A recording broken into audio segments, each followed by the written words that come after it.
M. Barnabé est professeur au département de chimie, biochimie et physique de l'Université du Québec à Trois-Rivières, où il est le co-titulaire de la chaire de recherche industrielle sur la bioéconomie et la bioénergie.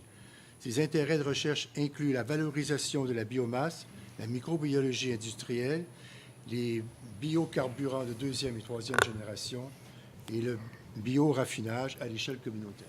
La parole est à vous. OK. Merci beaucoup. D'abord, merci pour les organisateurs de m'avoir invité. Ça me donne une opportunité, comme disait Evelyne, de parler à un public différent. On a des gens en droit ici. Puis j'ai constaté, disons, depuis les dernières années, entre autres, il y a des étudiants de votre programme qui sont venus me voir. Puis je me suis dit, coudonc, il aurait peut-être fallu que je vous parle il y a environ 5 ou 6 ans. Vous allez voir, j'ai quelques messages à passer. Puis je pense que vous avez un très gros rôle à jouer dans toute cette histoire de transition énergétique-là, spécialement au niveau des villes. Bon, moi aussi, je vais vous parler de biomasse parce que j'aime ça. Fait que je vais commencer par un petit peu positionner la biomasse dans le conjoncture énergétique actuelle.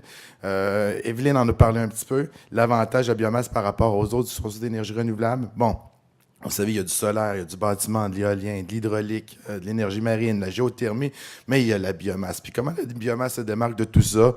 Ben, c'est justement au niveau des emplois. Oui, ça crée beaucoup d'emplois, c'est super bon pour les économies régionales et ça, c'est très important pour ça. Parce que quand il y a de la biomasse, il y a quelqu'un qu'il faut qu'il la récolte, il y a quelqu'un qu'il faut qu'il la transforme, quelqu'un qui va distribuer les produits, puis il y a quelqu'un qui va l'utiliser aussi. Tout ça, ça génère beaucoup d'emplois. Et ça, c'est très important à souligner. J'imagine que les présentations vont être disponibles à la fin. Je vous conseille d'aller voir le petit vidéo YouTube que j'ai mis là-dessus, qui pourrait, qui démontre vraiment l'aspect emploi qui est important. Cela dit, les villes sont chanceuses, ils ont beaucoup de biomasse à leur portée. C'est très abondant, c'est renouvelable, diversifié, ça peut être agricole. On a vu la biomasse forestière avec Evelyne. Ça peut être même de la biomasse algale. Ce que vous voyez sur le bord du fleuve Saint-Laurent, les algues marines, ça aussi, c'est de la biomasse qui est intéressante. Ça peut être de la biomasse plus industrielle. Il y en a la biomasse dite fraîche, ça peut être l'amidon de maïs, ça peut être le blé, etc. Ça peut être des plantes qui accumulent de l'huile. Mais il y en a aussi des résiduels, puis ça, on a plus tendance maintenant à vouloir travailler avec ça, à vouloir faire les biocarburants, la bioénergie à partir de ces biomasses-là. Puis ça inclut un paquet de choses. Hein. C'est des résidus de table, ça peut être des bouts des fameuses la matière organique issue du traitement des eaux usées. Bref, dites-vous que les villes en ont beaucoup de biomasse à leur portée. Cela dit, on fait beaucoup de choses depuis des années avec ça. Ça peut être l'électricité, chaleur, oui. Ça peut être des matériaux, des aliments pour les animaux, pour les humains, fertilisants, etc. Mais maintenant, il y a une tendance à vraiment diversifier au maximum les produits issus de la biomasse, puis aller au-delà des produits traditionnels. Puis on parle, entre autres, au niveau de la bioénergie, de biocombustible dit gazeux. On parle du méthane, non seulement du méthane, mais aussi de l'hydrogène. On parle au niveau des biocombustibles dits liquides. On parle de biobutanol, bioéthanol, biodiesel.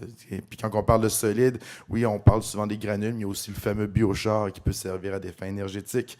Puis tout ça, ce qui est intéressant, c'est que oui, ça peut être commercialisable, mais c'est très important de garder à l'esprit que ça peut être utilisable sur place et localement. Puis c'est comme ça que les villes peuvent atteindre une certaine partie de leur transition énergétique avec la biomasse. Justement, on va en parler. Je vais vous donner quelques cas de villes qui désirent intégrer la biomasse dans leur transition énergétique. Je vais commencer par vous parler des cas sur lesquels nous, on travaille à l'UQTR avec plusieurs collaborateurs ici au Québec. Puis ensuite, je vais vous parler de quelques cas un peu plus réels qui se fait. Puis je vous donnerai après ça mon opinion, mais mon avis sur votre rôle à vous, surtout spécialement les droits, les étudiants en droit des ressources naturelles et de l'environnement, le rôle que vous pourriez avoir à faciliter cette transition énergétique-là.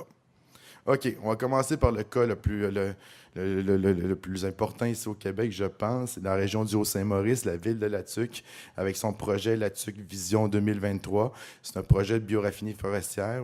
Quand j'utilise le mot bioraffinerie, c'est comme une raffinerie, mais au lieu d'utiliser du pétrole, on utilise la biomasse, puis on fait plein de produits avec ça. Eux autres, ils ont un gros projet fort au niveau du gouvernement fédéral et du gouvernement provincial. Je vais vous en parler. Ce qui se passe dans le Haut-Saint-Maurice, vous savez, ils ont quelques problèmes socio-économiques. Ils ont une dépopulation, entre autres. Ils ont toujours peur que les activités industrielles soient réduites ou que des usines qui ferment. Fait qu'ils cherchent à se relancer, à assurer leur économie locale, puis ils ont aussi comme ambition d'atteindre leur autonomie énergétique. Comment ils peuvent y arriver? Bien, ils ont la chance d'avoir beaucoup de résidus forestiers à valoriser, plus de 1,2 million de tonnes par année de résidus forestiers. Ça représente beaucoup d'opportunités au niveau des produits qu'on peut fabriquer, entre autres des carburants renouvelables. Cependant, comme dans tout projet de biocarburant, il y a toujours plein de défis, des défis techniques, des défis sociaux. Dans le cas du projet à la TUC, les résidus forestiers, oui, il y en a plein, mais ils sont répartis sur un territoire aussi gros que la Belgique. C'est pas si simple que ça en termes de transport, de tout amener ça, puis de rendre économique une production de carburant renouvelable. Fait qu'il existe des techniques, des technologies, entre autres ce qu'on appelle la densification de la biomasse. Au lieu de transporter des tonnes de branches d'arbres d'un point à un autre, on transporte de l'huile. Bref, on fait de la pyrolyse, ça transforme la biomasse en huile, puis on transporte de l'huile plutôt que transporter des branches d'arbres. Cela dit, maintenant, si on place ça dans le contexte du Haut-Saint-Maurice, l'idée de ce projet-là que vous avez peut-être entendu parler ou que vous allez entendre parler au cours des prochaines années, c'est de produire suffisamment de carburant renouvelable de type drop-in, ça veut dire qu'on va directement dans le moteur et ça fonctionne, pour couvrir environ 4,3 % de la consommation de diesel au Québec. On n'a pas l'ambition de couvrir toute la consommation d'essence au Québec parce que ça en prend beaucoup, mais au moins une partie. L'idée, c'est d'aller chercher les résidus forestiers, d'avoir une genre de flotte de pyrolyseurs mobiles qui viendraient transformer en huile ces résidus-là pour les amener à un point précis qui transformerait cette huile-là en carburant renouvelable pour, entre autres, la flotte de véhicules forestiers de l'agglomération de La Tuque, mais aussi pour les besoins en énergie de la ville de La Tuque. Mais on fait toujours ça dans un esprit non seulement de relance économique, mais aussi d'attrait d'entreprise. Puis on a l'intention d'attirer des entreprises qui pourraient aller au-delà des carburants renouvelables, peut-être produire de l'hydrogène comme Air Liquide. Puis dernièrement, on a réussi à attirer l'attention d'une pétrolière finlandaise qui serait intéressée à venir implanter une bioraffinerie pour faire des carburants renouvelables et le distribuer partout au Québec. Bon, ça a l'air beau ce projet-là, mais il y a quelques défis. Je vous ai montré un défi technique, c'est-à-dire d'aller chercher la biomasse sur un grand territoire, mais il n'y a pas juste ça. La transition énergétique, parfois, il peut y avoir des défis au niveau social. Par exemple, à La Tuque, il y a plusieurs communautés. Il y a les Premières Nations, les Atikamekw. Vous avez aussi des entreprises locales qui ne s'entendent pas très bien avec les Atikamekw. Récemment, ce qui est arrivé, on a fait une alliance avec les Atikamekw, puis il y a une des entreprises locales qui est sortie dans les journaux pour être contre le projet La Tuque parce qu'il n'était pas content qu'on soit avec les Atikamekw. Vous voyez un peu, il y a des tensions qui nuisent au déploiement au déploiement de la transition énergétique dans certaines villes. Bref, il y a beaucoup de choses. Il y a beaucoup de défis, puis c'est souvent du cas par cas dans chacune des régions au Québec. J'en ai un autre à vous présenter dans le centre du Québec. Et surtout le rôle du secteur agricole présent, très, très fortement présent dans le centre du Québec dans la transition énergétique. On a un projet qu'on appelle intimement Bioparc. Ça tourne autour du parc industriel et portuaire de Bécancour, où est-ce qu'on veut vraiment en faire un genre de bioparc, parce qu'on veut amener des résidus de grandes cultures agricoles là pour pouvoir faire des biocarburants pour les entreprises locales. Bref, on travaille beaucoup sur un concept qu'on appelle le dépôt de biomasse. On veut encourager les agriculteurs du centre du Québec à récolter leurs tiges de maïs l'automne, à la fin de l'automne, pour pouvoir l'envoyer dans un centre, nous on appelle ça un dépôt, où est-ce qu'on va la préparer pour pouvoir, entre autres, l'envoyer dans une genre d'usine qui fabriquerait des biocarburants et autres coproduits d'intérêt. L'idée, c'était, entre autres, d'alimenter des entreprises du parc, parce qu'il y a beaucoup d'usines de l'industrie chimique qui sont présentes là, d'alimenter peut-être d'autres utilisateurs dans les régions, ou peut-être même d'attirer des nouvelles entreprises dans la région.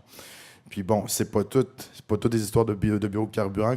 Comme disait Evelyne, il y a des coproduits souvent qui aident à rentabiliser la production de biocarburants. Fait que par exemple, on peut fabriquer des acides organiques, des enzymes, peu importe. C'est toutes des molécules qui ont souvent plus de valeur que le biocarburant.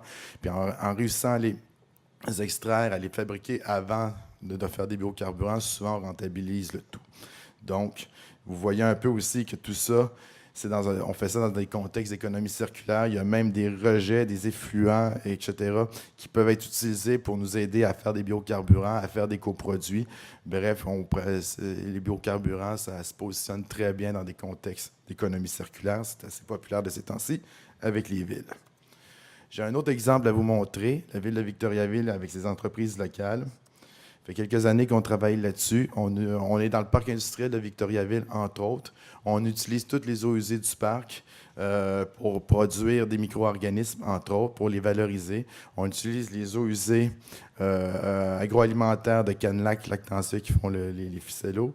On utilise des eaux usées de Canlac, une industrie pharmaceutique, de Salimark, une industrie chimique qui fait des produits d'assainissement. Puis on va chercher un peu de l'exivia d'enfouissement de Gestérone, une compagnie de gestion de matières résiduelles qui a un site d'enfouissement dans le coin. Puis tout ça, on se fait une espèce de soupe. Puis on fait pousser des algues. On ne fait pas pousser les algues qu'on voit dans les lacs, là, qu'on n'aime pas. On fait pousser des algues bénéfiques. Celles qu'on fait croître trouvent tous les nutriments nécessaires à leur croissance pour fabriquer des choses intéressantes, dont des huiles. Ces huiles-là, on les extrait pour une compagnie dans le même parc. Fait que vous voyez qu'il y a un peu d'économie circulaire derrière tout ça. L'idée, c'est de faire à partir de ces huiles-là des ingrédients verts pour verdir les produits d'assainissement de la compagnie Sanimark, entre autres. Et avec ce qui reste de biomasse, on la liquéfie. Il existe des procédés thermiques qui permettent de liquéfier des biomasses humides comme la biomasse algale. On fait du genre de pétrole, un genre de brut. Puis ce brut-là peut être directement utilisé dans les flottes de véhicules locales.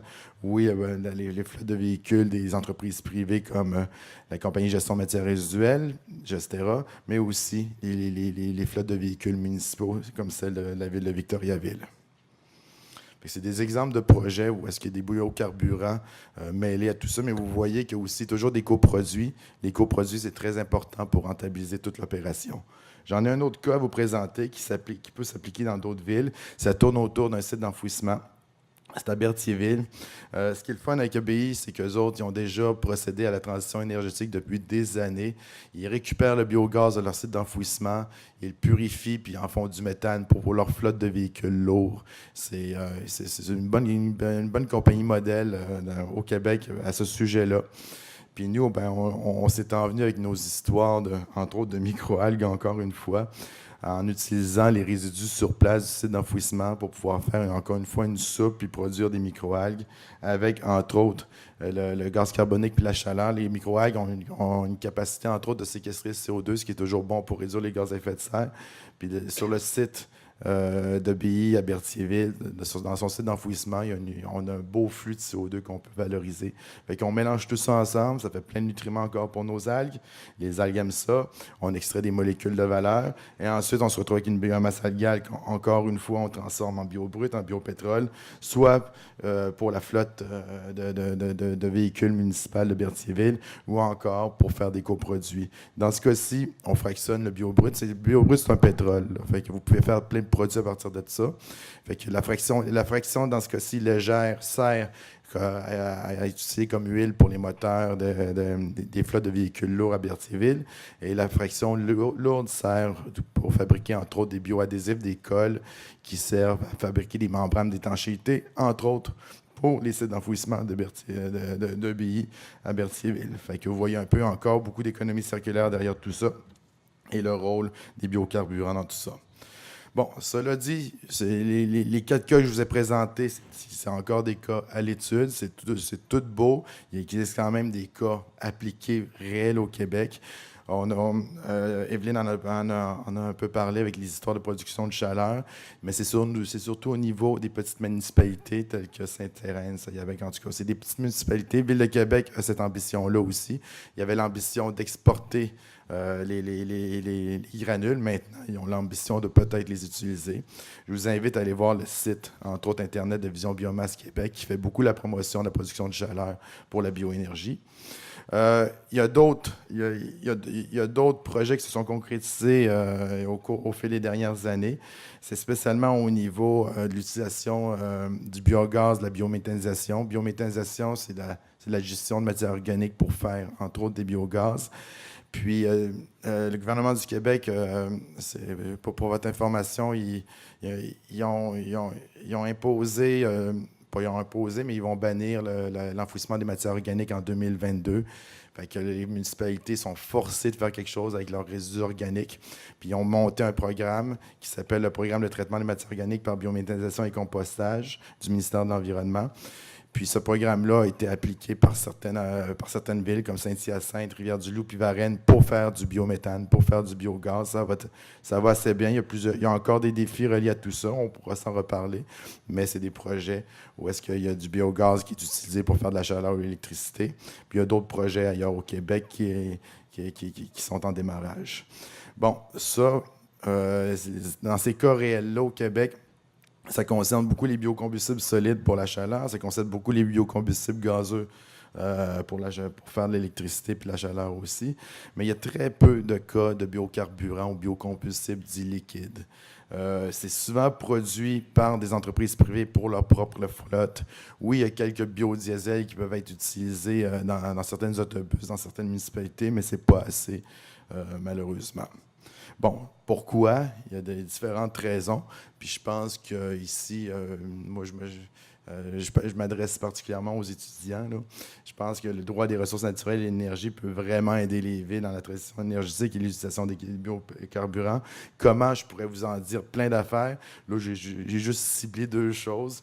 Je pense que vous devriez nous aider à convaincre, entre autres, le gouvernement du Québec à adopter des obligations d'utilisation de contenus renouvelables, de carburants renouvelables, dans l'essence et carburant diesel. Ça se fait ailleurs dans le monde. Ça ne se fait pas vraiment ici. Ici, en fait, au Canada, on recommande d'avoir 5 de contenu renouvelable dans nos carburants, mais on n'oblige pas. Fait que si on pouvait nous aider à, par exemple, obliger à avoir 10 de carburant renouvelable, il pourrait y avoir plein de beaux projets comme celui à Latuc qui pourraient naître.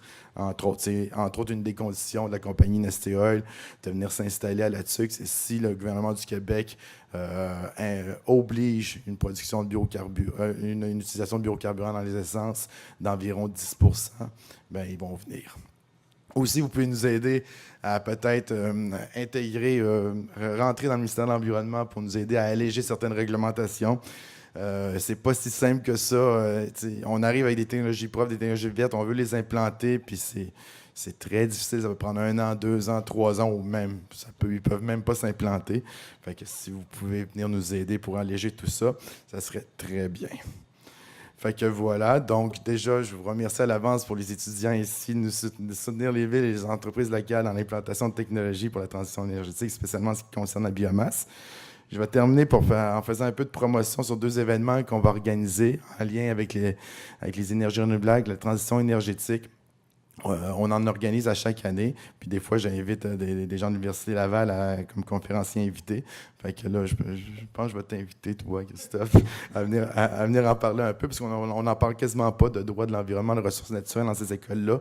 Il y en a une qui va avoir lieu au mois de mai en anglais avec plusieurs pays, Brésil, États-Unis, Autriche, Allemagne, Chine, puis l'Afrique du Sud. Elle va avoir lieu à la ville de Shawinigan, puis aussi à la ville de Québec.